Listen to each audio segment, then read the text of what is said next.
it was amazing. I have now nothing to complain about that place. Would you recommend it to other people? 100%. Are you kidding me? 200%. 100%, yes. Hey guys, Mason here, filmmaker and co-founder of Golden Day Films. Now before we get started, a little bit about us. We are a wedding and elopement media company based here in Florida.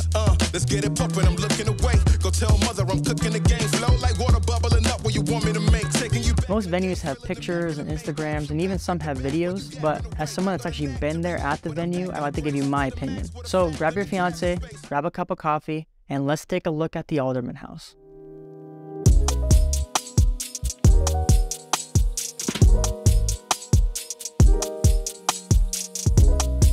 The Alderman House is truly a beautiful, elegant, and classy venue located right by downtown Fort Myers. In this video, we're going to review the pros and the cons of this venue. To accomplish this, we're going to break this down into categories: beauty, uniqueness, size, and what they offer. Along the way, we will rate each one of these categories out of 5 and add up all of those at the end of the video for a final rating. Finally, at the end of the video, we're going to get a second opinion from a bride that actually had a wedding at the Alderman House, so stay tuned for that. Starting off at beauty, this venue has it. If you're looking for a venue that has some elegance and class, this is the venue. Upon arrival, you'll immediately notice the beautiful landscaping. It goes across the whole entire property. And I think that really adds to the charm and character of the venue. The palm trees, flowers, and plants that surround the deck and even the back reception floor. As you're there, you'll notice that along the whole way that there's just, you feel like you're at a Florida venue.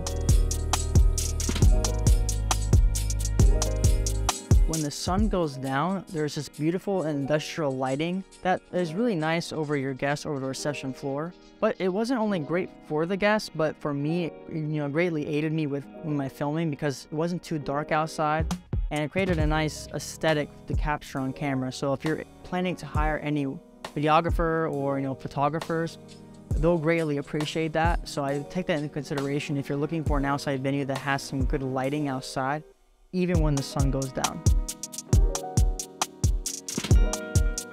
Now, the only con to beauty at the Alderman House really just comes down to your personal preference. Some couples would rather have a more modern or contemporary wedding, but honestly, I think it kind of has everyone's type of vibe all in one place. So I would stress to go look at the venue before you make any decisions on, if you want a more modern or contemporary wedding, because I think that this venue does have a lot to offer. With strong curb appeal, beautiful landscaping, and amazing industrial lighting, beauty is definitely a strong suit for the Alderman House. That's why I'm giving it a 5 out of 5 for beauty.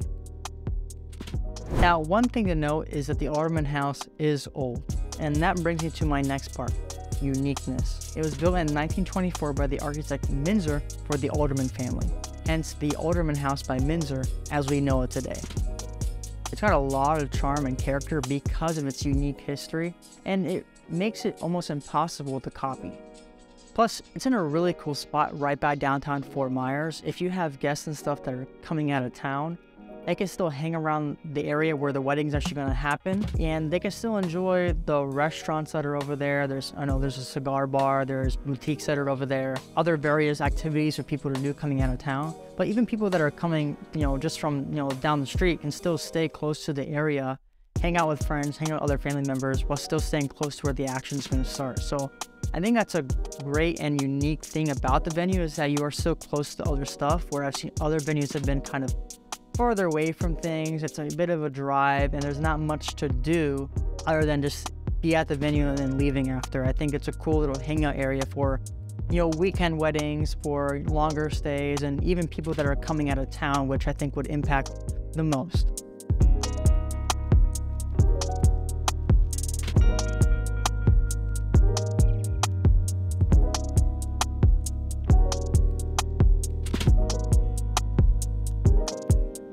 Now, being close to downtown is great, just for those traveling guests or people trying to stay close to the area to where the action's going to start. But there is one drawback to this. The Alderman House is directly facing First Street, so if you're not used to the city ambiance or the Southwest Florida traffic, this might become a big surprise to you at the wedding.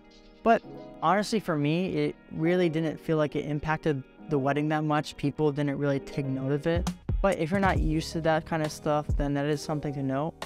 If you're worried about, during speeches or during vows, if you can't get the correct audio, then I wouldn't worry about it too much. Any professional or skilled videographer would know how to eliminate the background noise in post. So I wouldn't take too much note of that. I would take the most note out of the fact that if you're not used to that, then I would take that into consideration. This venue has a lot of character, a lot of classiness and elegance because of its unique history. I would say it's really hard for other venues to kind of compete with that because there isn't that past history that the Alderman House has. It's almost impossible to copy. I would say if you're looking for a venue that has that kind of character and charm you're looking for, I would say the Alderman House is probably the first place to look at, just because of its unique history and the fact that it was built in, the 1920s. Historic architecture and perfect location makes this venue extremely unique. This is why it's a 5 out of 5 for me. Next is size. The Alderman House actually has a very respectable sized lot and floor plan. I would say this is more of an outside venue. You do have options of either having the ceremony in the back or the front of the property. If I was to host a wedding here, I would probably have it out front. I mean, I know First Street's right there, but your guest and anyone there would just see and be captured and cultivated by the property. The indoor space is not that big. It's big enough to pass in and out of, have drinks, and talk to people. The daylight that's coming in, that's casting into the bridal suite, is perfect for photos and videos. If you have any videographer or photographer at your wedding, please have them go in there. You'll thank me later. It was great. I got some amazing shots in there. I'm actually going to play them as I'm speaking, so you'll see those in a second. I would say definitely have your creative people inside there. If you're having your wedding during the January or February months, the humidity is pretty low down. It can still be hot sometimes, but you should be okay. But if you had any worry about that, or if you're having it any other time of the year, there's an area where people can actually look out on the reception floor and be able to see and not miss any of the action that's happening or miss any of the announcements by the DJ or whatnot. That deck is really a good hangout spot. When I was there at the venue, I would say right after the ceremony, a lot of people went there because the bar is over there. While the catering was still getting the tables and stuff set up, there was still an area for people to be at. And it's a respectable size. So if you're having a large amount of people at the wedding, I don't think that would be an issue just because you have the deck area, you have some indoor space, and there's still people out front that are coming in the back. So that in-between time from the ceremony to the reception, the deck area is a good solution to keep people from sitting on the chairs yet and allowing the catering to finish that all up before you get there. Moving out into the reception floor, there is a lot of space. Even with all the tables and chairs out there, there's still a lot of area for your first dances and for people to get down on the dance floor, or even people walking in and out getting drinks and food and stuff like that. There's a lot of area to hang out at without people being on top of each other. Now, there's not much of a downside when it comes to size of the venue. It's really just your personal preference. It's definitely not an indoor venue. If you're coming to the Alderman House, you are going to be primarily outdoors most of the day. So that's just something to take into consideration. There is still an indoor space, and there's plenty of space to get changed and whatnot. There's actually an upstairs, but it's an outside venue. And if you're looking for something that's indoors, it's just not the venue for you.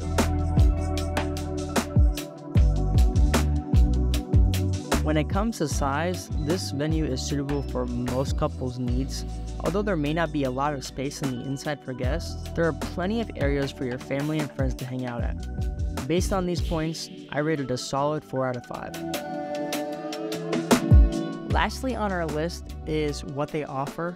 They offer a full catering service, an alcoholic and non-alcoholic bar, full wedding planning service, an overnight stay at the Alderman House, as well as an included bonuses such as cake cutting, menu tasting, and also a list of preferred vendors.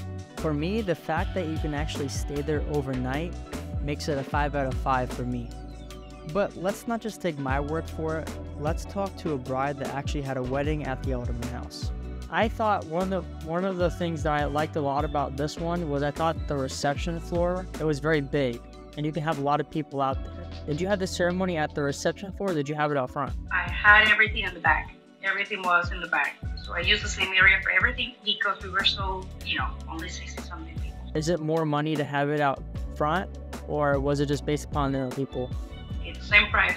It's up to you. Whatever you want to do. Yeah, I saw you guys go out front with the photographer and got those shots. The whole curb appeal is really, really beautiful. They do, I think it's twice a year or 3 times a year. They do like a whole event for everybody getting married within the 2 places.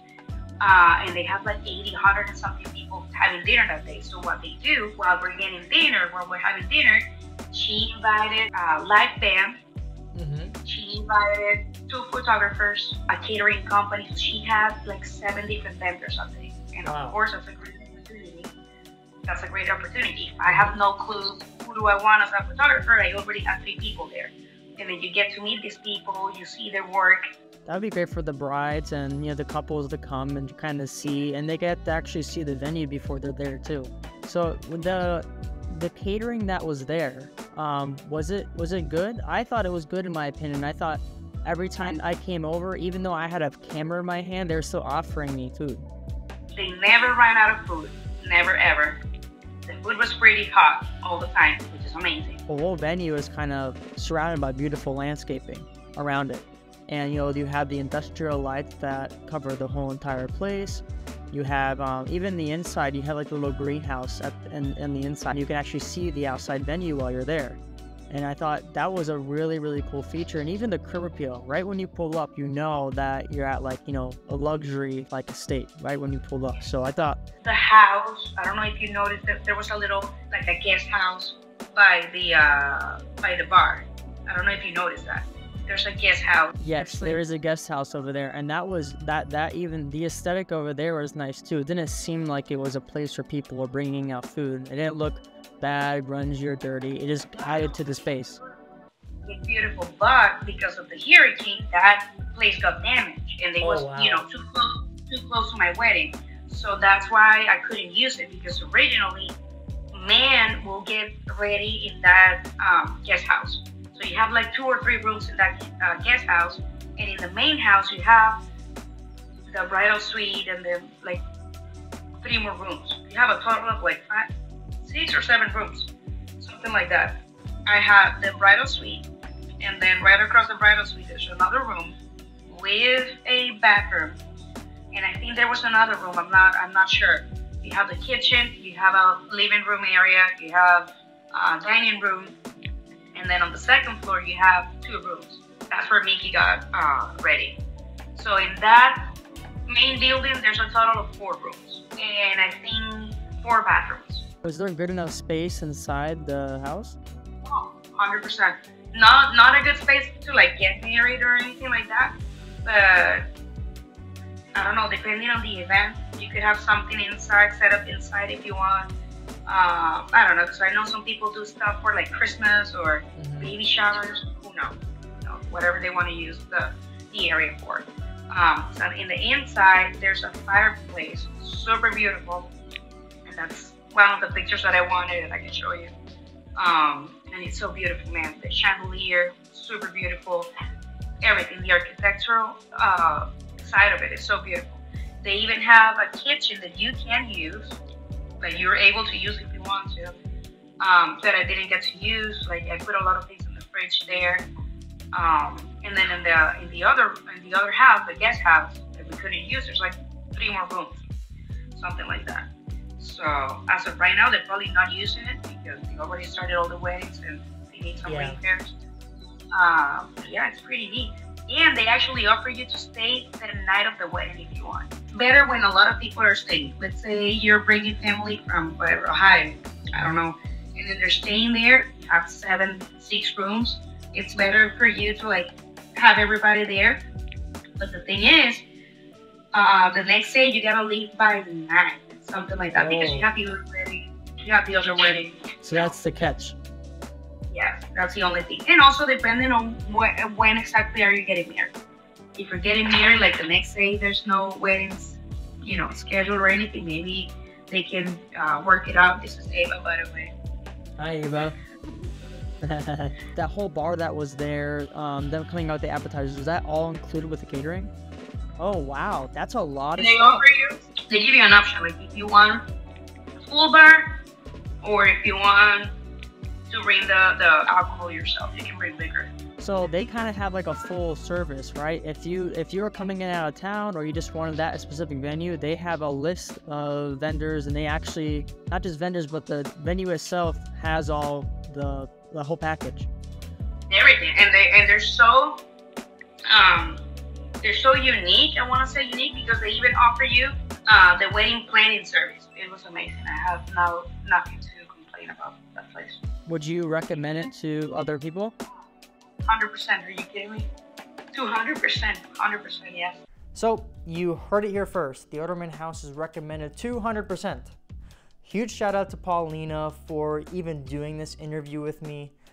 She was doing it right after work, so huge shout out to her for just sitting down with me and be able to talk about this amazing venue. But she's not the only one rating the venue here. It's also us as well, and our rating came out to a solid 19 out of 20, which honestly is no surprise. There's not many downfalls to this venue. Like we said before, it really just comes down to your personal preference. And I know that's a common theme when you're looking at venues and stuff, but it's really the truth. It comes down to, what are you looking for in a venue?